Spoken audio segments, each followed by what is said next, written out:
What's up, guys? Welcome back to the channel. So remember how I said I had that unit I was dispatched on and I was going to take home for the weekend, and it was going to go up to Vancouver, Washington. Well, I'm here to pick it up. This is beautiful 2016 Montana. That's not going to work. That's 11 hours of wasted deadhead. Outstanding. Guess it's time to get back in the truck and figure it out from there.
Okay, so the Viper truck's gone.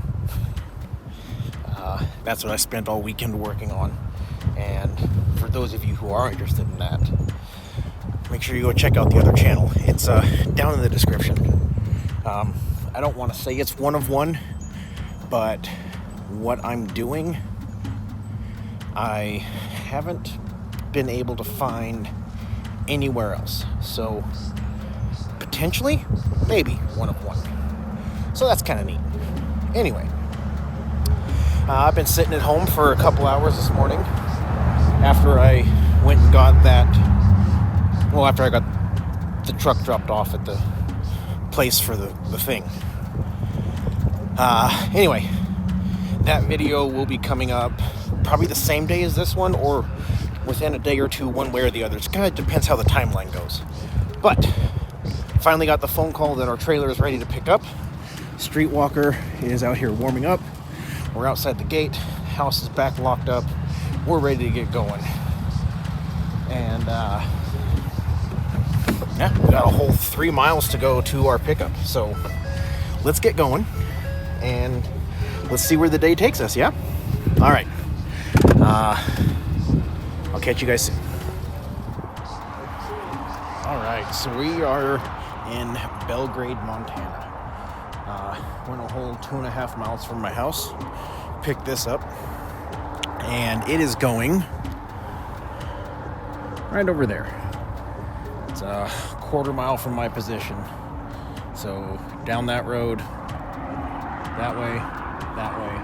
So it's basically, I don't know if you can see it, but those buildings with the lights on over there. That's where this is going. And I only used 7.5 hours of my drive time today, and then I'm picking one up from, I think it's Camping World, I'm not positive, but from a dealer here, and it's going into Oregon. And I'm going to try to get one out of Pendleton back to that Camping World right next to my house, and then grabbing another one of these, the exact same trailer, coming back here to the same place, and then I'll just deadhead home. If you remember, I had absolutely no intention of working this week. I was going to take this whole week off and just take the week off. You know, I'm way ahead on my bills. February's bills are completely paid, and I'm already starting to work on March's. And it's February 1st today. So, now let's be honest. I'm doing that work on the Viper truck. I'm going to work on the Suburban. So, I don't have February's bills paid. Did get a voicemail from my tax lady. She said she's pretty sure she has everything she needs to file, which is awesome. It means should have some sort of an answer by the time I get home Friday. I can put at the end of this video and give you guys a tax breakdown. So that's cool. And we'll go over all the numbers and all that yada yada yada when we get a little closer to that. Once I have them, I'll give them to you. I'm not going to wait until I actually get my return. I'm just going to wait until it's sent up to the feds and they go, yep, it's good, which sounds like talking to her should be this week. So let's hope. Anyway, I'm going to go eat some dinner. I'm going to go to bed, and then I'm going to go deliver this in the morning, and we're going to shoot to Oregon. Good night, and I'll see you sometime tomorrow. We might be overloaded. So, you guys saw I was at that truck stop. You can kind of see it right over there. Right there. I went 0.3 miles, delivered that trailer. Went 1.6 miles to pick up this one. And it's going over to Western Oregon. So, let's get going. It's damn cold. All right, another morning here at the house. If you guys happen to watch the other channel, you saw why I'm here instead of 2 hours further down the road. That video is already live.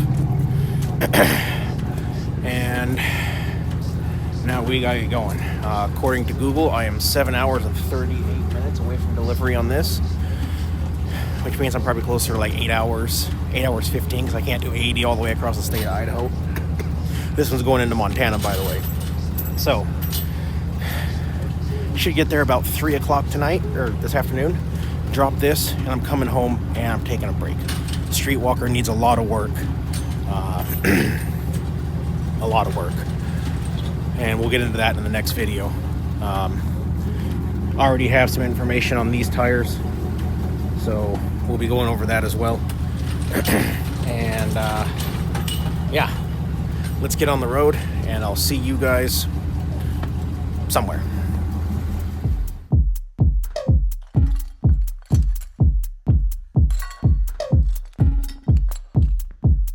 Samurai sword on my back. Okay, so you guys saw the live. I've been sitting home for a while, and the streetwalker's been hurt.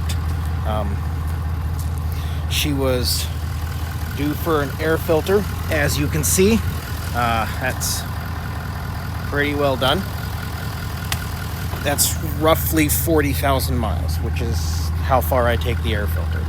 I do 20,000 on the fuel filter, which I did the under the bed one.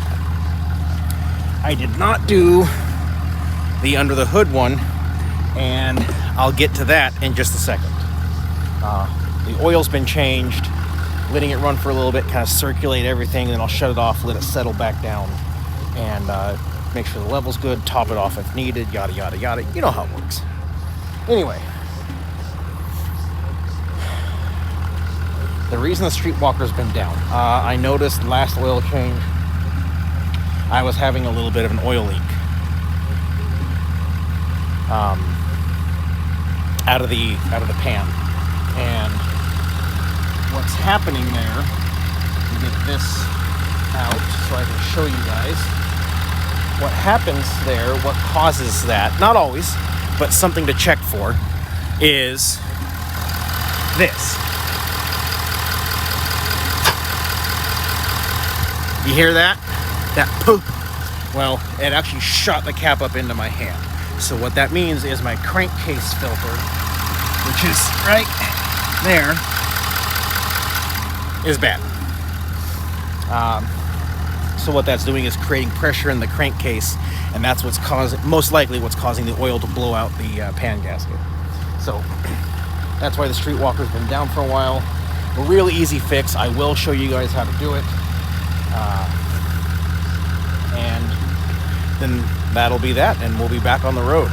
I don't want to wash the truck yet because there's a good chance that when I pull that out, it's probably full of oil. And it's going to dump oil out on the side of the truck. I don't want to wash it right now. That part will be in tomorrow. That's why I was trying to get everything else done today. I could take the filter off right now, but then that would leave everything all exposed and unhooked. And I'm not really sure I want to do that because I don't know when it's going to be in tomorrow. And it looks like it's real simple. It's like 10 or 15 minutes to take it out. So probably just going to leave it as is, and I'll do this filter when I do the crankcase filter, because you have to take this one off to get that one out. So this is going to sit right here in the front seat,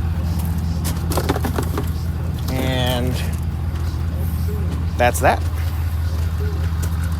So anyway, I'm gonna go ahead and shut this off, let everything settle back down, check the level, topper off, and I'll see you guys tomorrow when I put the new stuff, the new filter in. So it's snowing. Seems like a great time to work on the truck, right? Anyway, I've been home for a week now, and I need to get back on the road, and I'm dispatched, and this is what caused that the oil cap to in the clip you saw just a little bit ago. So got that removed. Super simple process. There's 1, 2, 4 bolts, and it sits like this. So you've got one right behind your fuel filter, one up in this corner, and then 2 back there. All 10 millimeter. I was able to do it all with my electric gun and a wobble socket thing. Anyway, now we just wait for the new part to show up. I was going to actually hand wash scrub the truck, but apparently weather is... Fucking river out there looks like an ocean. Hi, Chris. I'm supposed to meet up with Chris here in just a little bit. So, I'm going to get pressure washer out and just kind of clean the truck off. And then get the new parts put on, and on down the road we go. So I'll see you guys later. All right, so we made it out here to Pendleton. Mother Nature is clearly having fun, and well, perfect timing. Chris beat me here by about 5 minutes. We're both hooked up. We've both done all of our pre-trip, submitted all of our pictures, all that happy fun stuff, and we're running these down to California, and hopefully maybe we'll be able to get something out of there. Now I know I had told you guys and I promised you and yada yada yada that the tax information was going to be in this video. Well, I got my information back from my tax lady, and you know, part of it was me. I just think, I don't want to go through and itemize every single thing, blah blah blah blah blah blah blah. Well, unlike last year, I wound up owing this year. So I said, look, wait, let me go through. I'm not doing anything for a few days anyway, because I had to wait for the parts to come in to get the street walker up and running again. So I went through and I itemized every single little thing, and she said that she will get back to me sometime next week with my revised numbers. And I'm not going to make you guys wait that long for a video. And this one's, we're just about to, well, with this piece right here, we should be right about 15 minutes anyway. So I think that'll do it. That's going to be it for this video. As you guys saw, Streetwalker did go down. I kind of showed you guys the part after I got it out. That is a very common issue on the 17 and newer Fords. The CCV on Chris's truck is a very different setup. What I've seen a lot of people are doing is they're taking the ones from that 6.7 and putting it into this one because it's a different setup and it doesn't have that issue. So, food for thought. Anyway, that's going to do it for this video. As always, those of you out on the roads, I wish you fair winds and following seas. Take care and have a great day.